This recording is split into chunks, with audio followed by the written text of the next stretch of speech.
a polêmica reforma ortográfica. Hoje nossa conversa é com o Frei Hermínio Bezerra e o professor Zacarias Bezerra. Eles estão publicando o livro Acordo Ortográfico, Vocabulário das Palavras Modificadas, onde fazem uma defesa apaixonada sobre a necessidade de ajustar a ortografia às renovações naturais da língua. Mas o que isso afeta o cidadão comum? É o que vamos saber na conversa com o Frei Hermínio e o professor Zacarias Bezerra. Na dica de leituras, bom humor e tensão política, na análise dos romances O Incrível Geneticista Chinês, de Ângela Dutra de Menezes, e O Retorno, de Dulce Maria Cardoso. Agora a gente conversa com Hermínio Bezerra e Zacarias Bezerra. Bom, vamos conversar sobre o acordo ortográfico da língua portuguesa, que tem gerado uma série de polêmicas, né? Sobretudo Portugal, que não quer aceitar, enfim. É sempre uma coisa complicada essa. Mas qual a necessidade da unificação da língua portuguesa? Bom, eu acho muito importante pelo fato de que a língua portuguesa é a sexta língua mais falada no mundo em número de pessoas. E, por exemplo, tomo o caso do espanhol, que são 22 países, e português é falado em 8 países. E a língua espanhola é uma só do ponto de vista do dicionário. Então, é muito importante que seja única. E uma vantagem, como você falou, por exemplo, existem línguas oficiais da ONU menos faladas do que o português, como o alemão e o francês. Então, essa unificação eu acho que é uma vantagem. Agora tem as dificuldades, toda a problemática, o regionalismo e questões políticas e econômicas. É muito complexo. Agora, a grande questão disso, até um exemplo muito interessante que se fala do espanhol, por exemplo, que é, sei lá, pollo, que alguns países dizem porro, outros, enfim, há o frango continua o mesmo, a galinha continua a mesma, mas as formas de expressões é que variam.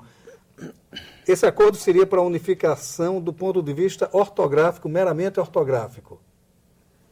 Com certeza, seguramente, porque você não tem como você legislar sobre a fonética, sobre a questão do som cultural que a pessoa, desde criança, aprendeu a falar daquela forma. Então, não é porque você fala pollo que você vai escrever diferente do espanhol com 2 L's.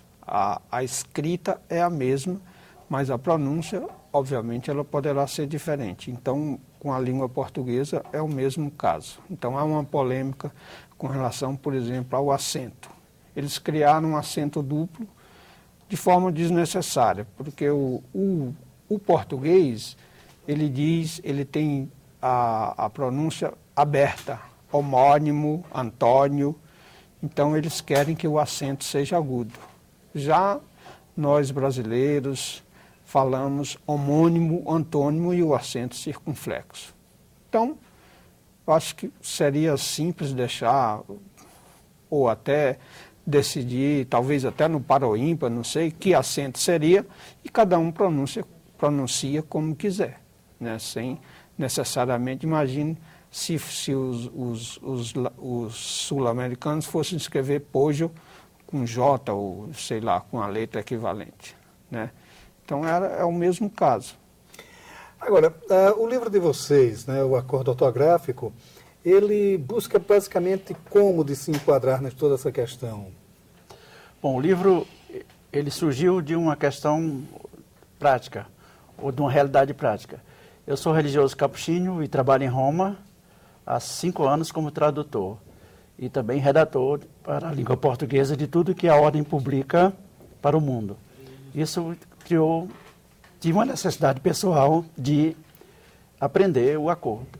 E por isso eu publiquei um primeiro livro com as regras e exemplificações, em 2009, e me pediram que fizesse uma coisa mais simples, que seria simplesmente um vocabulário das palavras que foram modificadas, que no Brasil elas são 0,5% do total da língua, em Portugal é 1,5% ou 1,6%. Então, o livro ele traz exatamente traz as bases que tratam das modificações, duplo acento, letra que perde, dupla grafia, fato e facto, é aceito porque está conforme o acordo. É claro que é Portugal que vai dizer facto e nós vamos dizer sempre fato. E tantas outras palavras assim. Então, o livro ele quer exatamente ajudar as pessoas, primeiro, a compreender e entender, mas também está no final do livro as palavras lá que foram modificadas de alguma maneira. Agora, expressões como a língua portuguesa acabou, sobretudo no processo de colonização no Brasil, ela ganha outros tantos elementos indígenas, africanos, até da vinda de outros migrantes. Há uma recorrência do galego, da influência de outras línguas, né? O grande exemplo assim que me ocorre mais é a questão do mocambo, que no dicionário está como mocambo, mas no livro do Gilberto Freire está como mucambo. Quer dizer, e para dirimir essas questões todas, como é que o acordo trabalhou para dirimir isso? Bom, o acordo, ele trata de fazer com que a língua, né, seja escrita da forma mais unificada possível. Mas como houve muito desacordo para assinar, para fazer o acordo, eles criaram então a dupla grafia. Então você, em Portugal, se escreve de uma forma, no Brasil se escreve de outra. Com relação a essa questão específica de que nós temos na língua portuguesa, principalmente no Brasil, mais vogais que as 5 que nós conhecemos, porque muitas palavras, como o exemplo mesmo do mocambo, são escritas com O e são pronunciadas com U, outras palavras são escritas com E e são, por exemplo, grande. Ninguém fala grande, né? São escritas com E, mas pronuncia como I. Com relação a essa questão da fonética, não existe nada tratado no acordo com relação a isso. O que se poderia fazer, assim, a meu ver, seria você basear a escrita pela pronúncia, pela fonética.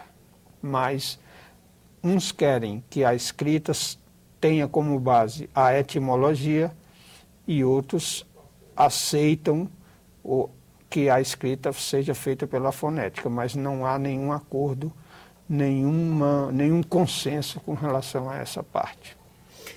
No Rio Grande do Sul ainda se fala grande.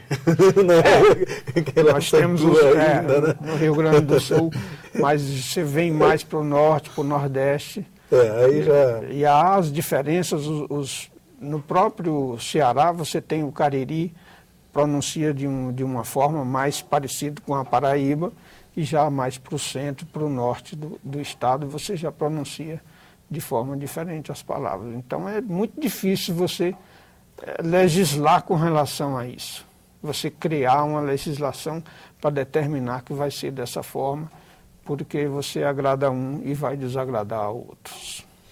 E o livro de vocês, quer dizer, o acordo ortográfico, né, o vocabulário das palavras modificadas, quer dizer, como é que ele trabalha todas essas questões? Ele se baseou naquilo que o acordo determina ou há alguma, de certa forma, um trabalho mais, do ponto de vista etimológico mesmo, um trabalho mais linguístico mesmo em cima dessas palavras, essas modificações? Bom, não, o livro não traz realmente essa questão como de fundo, mas traz muitas explicações, mostra muitas exceções, contradições, furos.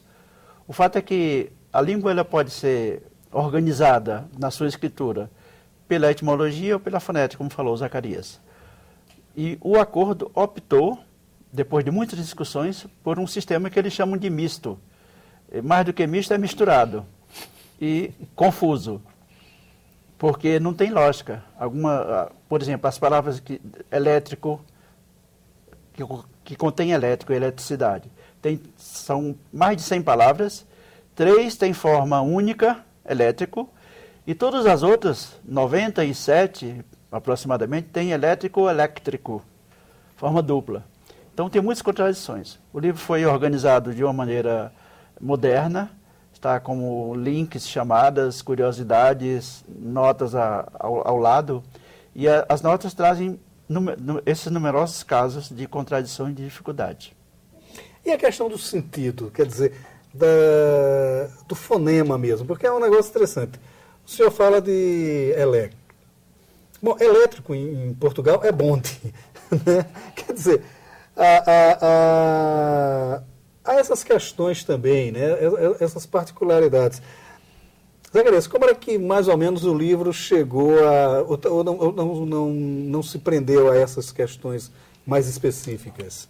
Eu gostaria de destacar com relação ao livro, além dos textos que nós criamos, que temos o trabalho, esse livro ele ficou 1 ano na editora, ele foi depositado na editora em maio de 2011, na editora Armazém da Cultura, e ele ficou 1 ano sendo revisado, e eu mesmo fiz 6 revisões depois que os revisores, foram 2 revisores, Kelsen Bravas e Versilo Monte, lá de Fortaleza, que trataram de dar esse formato. Então, esse formato moderno, quase, digamos assim, criado já para a internet, que traz chamadas, que traz notas, não no rodapé, mas notas ao lado do livro, ajuda bastante.